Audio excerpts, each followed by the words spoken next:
Bonjour, Marc Miller. Vous êtes le ministre de l'Identité et de la Culture du Canada, également ministre responsable des langues officielles. Et c'est un plaisir, un honneur de vous recevoir sur le plateau de TV5 Monde, la chaîne de la francophonie, monsieur le ministre, à Paris. Vous avez réaffirmé la souveraineté, le désir de souveraineté culturelle du Canada à l'ère numérique. Et vous l'avez dit auprès de l'UNESCO, et vous allez le répéter. C'est un enjeu fondamental pour le Canada aujourd'hui. Absolument. Et je parlais non seulement au nom du Canada, mais je livrais aussi un message de la part des ambassadeurs francophones qui sont sur la même longueur d'onde, question d'assurer dans l'ère numérique notre souveraineté pour assurer la diversité culturelle puis la mainmise du Canada sur le contenu qui est diffusé aux Canadiens, puis le cas échéant dans la francophonie pour assurer la pérennité du français et de la culture francophone, dans toute sa diversité. Oui, et c'est vrai que depuis 2005, il y a une convention à l'UNESCO, et c'est ça, vous allez en parler, pour justement cette protection de cette diversité culturelle. On a le sentiment que depuis 2005, les choses ont beaucoup changé. Donc ça veut dire qu'il faut dépoussiérer cette convention aujourd'hui. Oui, justement, et à peu près 2005, il n'y avait pas cette noyade du numérique sur la culture. Puis, étant donné que tout a changé, tout n'a pas changé, il y avait des défis dans le temps.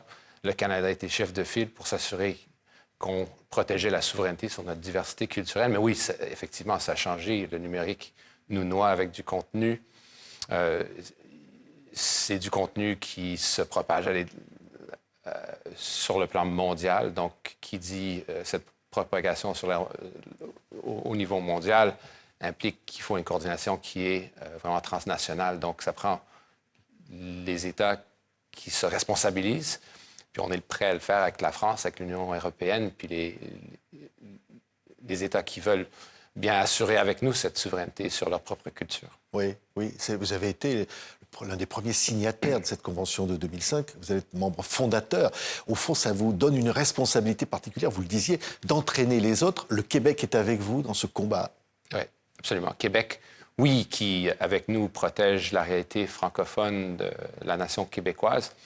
Et dans ma capacité en tant que ministre de la Culture canadienne, la souveraineté de l'État sur notre propre culture, où on se fait noyer par des influences surtout américaines, avec des grosses plateformes qui diffusent cette culture sans cesse. Donc, il faut se protéger, mais il faut aussi prendre les mesures pour faire épanouir et rayonner la culture, l'identité canadienne au plan mondial.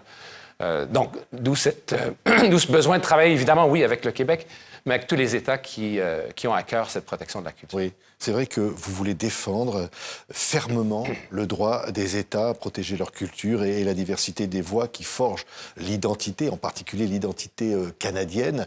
Comment vous comptez finalement réussir ce défi aujourd'hui, précisément?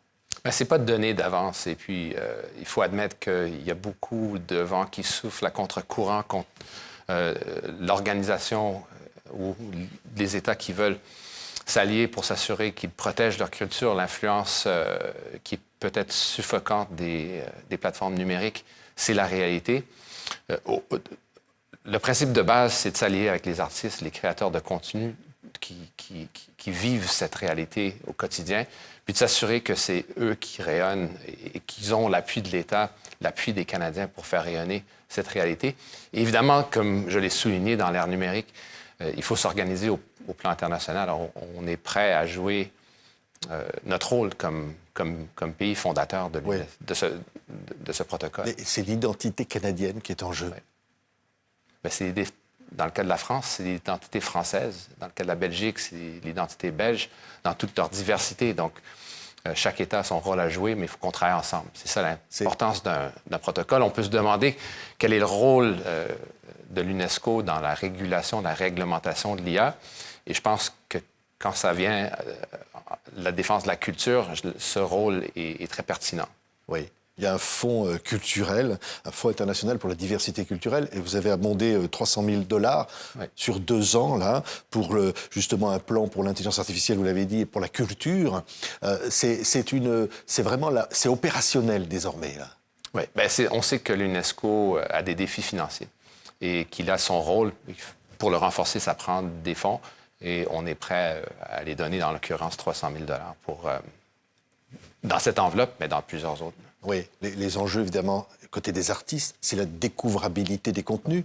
Aujourd'hui, cette découvrabilité, notamment sur les plateformes numériques, elle est questionnée. Oui, justement. Puis, en théorie, ça ne devrait être pas si difficile que ça de trouver du contenu canadien, québécois, français sur Netflix. Mais allez-y, allez chercher vous-même des trucs qui sont français, culture française. C'est pas évident, puis c'est pas la seule plateforme où c'est pas facile. Donc, qui dit découvrabilité dit donc accès aux consommateurs aux produits qui reflètent la réalité des gens, la culture canadienne. Donc, on demanderait à ces plateformes de se responsabiliser et de s'assurer qu'on n'est pas noyé par le plus commun dénominateur. Donc, oui, et c'est vrai, vous êtes à Paris, il y a une relation forte entre le Canada et la France. Ça, c'est un socle très, très important, justement, peut-être pour une union, pour permettre d'agir dans le domaine des industries créatives. La France est un appui. Ah oui, absolument. C'est, je pense, un appui indéfectible en ce qui a trait à la découvrabilité, le renouvellement de ce traité qui date d'au-delà de 20 ans. J'ai senti cet appui et cette complicité. Mais ça prendra plus que le Canada et la France, évidemment. Oui. Vous rencontrez tout à l'heure la ministre de la Culture ici à Paris, avant d'aller d'ailleurs visiter le Quai Branly. Vous avez été ministre justement en charge des langues autochtones, en charge de cette diversité-là. Et donc il y a une grande exposition dont TV5 Monde est partenaire qui aura lieu en septembre. On a l'occasion d'en reparler sur les arts autochtones du Canada. Mais simplement, c'est vrai qu'aujourd'hui, le monde a changé, les réseaux sociaux en particulier. La France veut interdire les réseaux sociaux au moins de 15 ans. C'est quelque chose qui vous touche, ça aussi? Absolument. Puis je dirais qu'au Canada, on tire un peu de l'arrière. On n'a pas réussi à réglementer, à proposer des lois pour réglementer l'usage responsable des médias sociaux. J'ai rencontré d'ailleurs hier Laure Miller, même nom de famille, aucune parenté, qui a vraiment pris le leadership pour mettre de l'avant cette loi pour interdire les plus jeunes l'accès aux réseaux sociaux.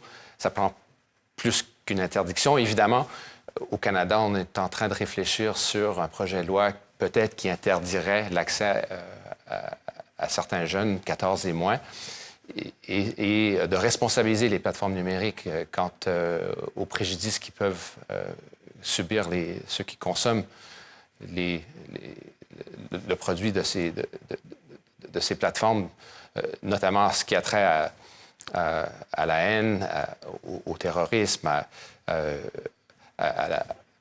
aux produits sexuels en bas âge. Donc, c'est grave tout ça, mais ça prend plusieurs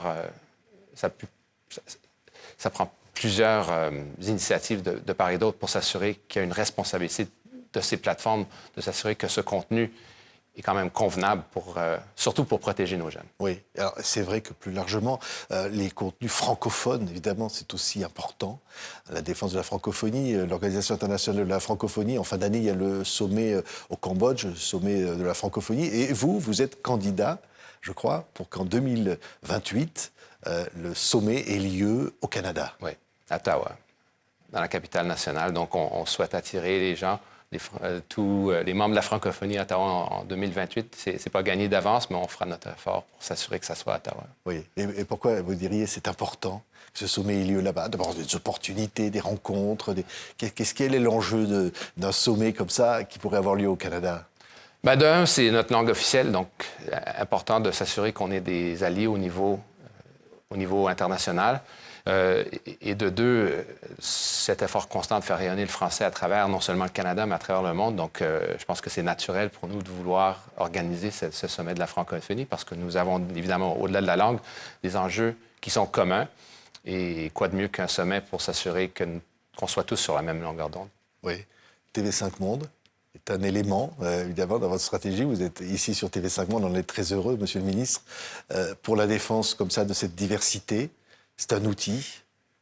Oh oui, absolument. Ben, en fait, je ne veux pas vous mettre dans l'embarras, mais mes premières annonces, c'était d'accorder plusieurs millions de dollars pour s'assurer que vous puissiez, TV5, acheter du contenu qui est francophone, canadien, québécois. Donc, c'était pour moi, c'était une annonce très importante pour s'assurer que le contenu soit accessible à tout le monde et que, évidemment, TV5, les autres diffuseurs ont besoin d'aide, on ne peut pas se le cacher, mais ça prend des appuis des États qui consomment tout ce qui est diffusé par des TV5 Monde. Oui, toutes les langues de la francophonie.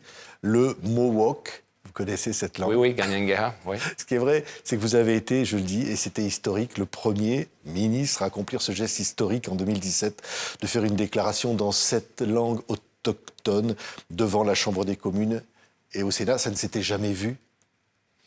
Jamais, et je ne le savais pas. Disons que j'étais pas mal naïf parce que je pensais que c'était une langue qui était facile à apprendre.